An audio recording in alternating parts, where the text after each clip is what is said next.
истакна Пендаровскиот Штип. Господјата нема поим од основните работи и надлежности на председателот.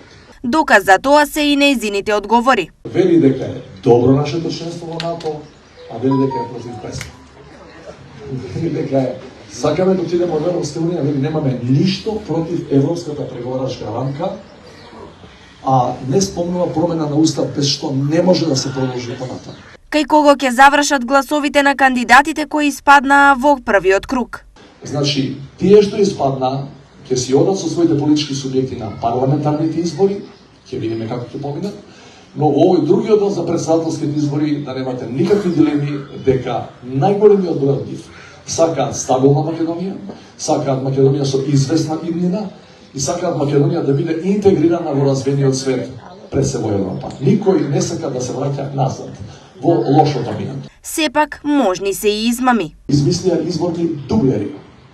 Луѓе со слични имиња, на моето, на вашето, на сечија кои се веќе на листите и на тој начин се обидуваат да ги донесат до заблуда на граѓаните, дека гласаат за тие кандидати, а во суштина гласаат за нивните двојници. Тоа може да се направи само ако имате министар за внатрешни работи и пристап до сите лични податоци на граѓаните во Македонија. И сега слушам од сериозни извори дека тоа имаат намера да го повторат во некои изборни единици. Можност да постават прашање имаа и граѓаните.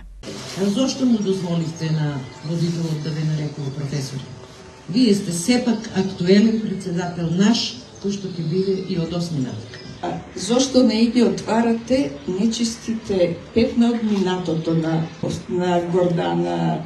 Одговор добија веднаш. Во рамки на кампањата сите ние сме кандидати. И ако мене ме нарекува председателе, а не за или нив, во првиот круг, не знам, по презиме или по некој градоначалник или било што, се смета дека тоа предност.